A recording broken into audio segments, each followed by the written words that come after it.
Steroid tu bahaya ke? Apa kesan buruk dia? Okey, jangan scroll, tengok video ni sampai habis. Saya nak jawab soalan daripada Eka Amazing KK. Dia ambil suntikan Bufencon untuk allergic rhinitis. So dia tanya berapa lama jarak baru boleh ambil lagi dan apakah kesan buruknya. Bufencon ni ialah nama lain bagi betamethasone, iaitu sejenis steroid yang diberi dalam bentuk injection. Kalau tengok daripada artikel ni, kalau ambil setiap 3 hingga 4 bulan, selalunya dia tidak akan menyebabkan masalah yang teruk lah. Kiranya kalau ambil sekarang injection tu, maknanya tunggu lagi 3 ke 4 bulan baru ambil pula. Ini merupakan side effect kepada badan kita kalau kita ambil steroid. Okay, yang pertama ialah peningkatan kandungan air dalam badan, dalam saluran darah, tangan, kaki, dan boleh jadi macam bengkak-bengkak. Seterusnya, akibat daripada peningkatan cecair dalam badan, fluid, boleh meningkatkan tekanan darah. Jadi seseorang tu boleh dapat darah tinggi. Kalau sesiapa yang ada darah tinggi ambil steroid, jadi darah tinggi dia jadi lagi teruk. Steroid juga boleh efek kepada kita punya psikologi. Boleh dapat mood swing, memory, kurang kebolehan untuk menghafal, behavior berubah, dan boleh dapat confusion ataupun delirium. Kita juga akan rasa macam panas-panas badan, muka pun rasa panas. Itu adalah side effect steroid. Lain daripada tu ialah kepada perut. Perut kita memulas, rasa macam gastrik, rasa macam berangin. Itulah dia punya kesan daripada steroid. Okey, akibat daripada peningkatan cecair ataupun isi di badan kita, maka kita akan dapat berat badan yang meningkat, iaitu di bahagian perut, di bahagian muka dan di bahagian belakang leher.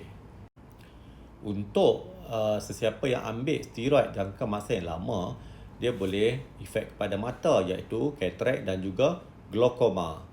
Dan lama kelamaan pesakit dapat Cushing syndrome, iaitu bercirikan muka yang bulat, buffalo hump iaitu bengkak di bahagian belakang leher, dan perut pun jadi mengembang.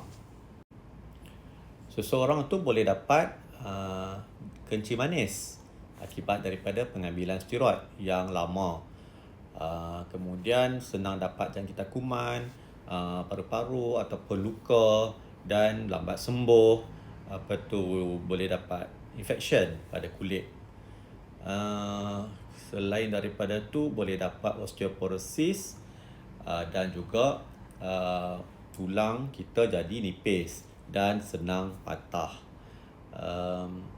Lain daripada tu ialah kurang appetite, selera makan kurang, rasa lemah, kulit menjadi nipis dan senang luka. Itulah antara ciri-ciri side effect steroid.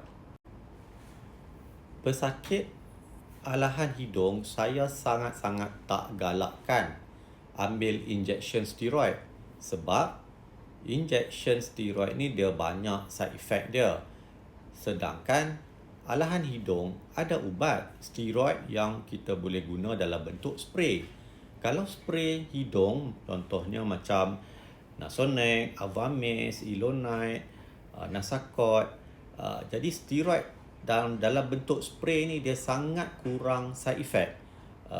Jadi yang pergi ke seluruh badan tu sangat sedikit, kurang daripada 1%. Jadi insya-Allah selamat. Biasanya yang injection ni ataupun makan ubat steroid jangka masa yang lama, biasanya untuk pesakit-pesakit autoimmune disease, SLE, rheumatoid arthritis, itu Kalau allergic rhinitis ni biasanya kita tak galakkan untuk ambil steroid dalam bentuk injection atau dalam bentuk pemakanan. Ni lagi satu bahaya steroid. Boleh menyebabkan sakit buah pinggang.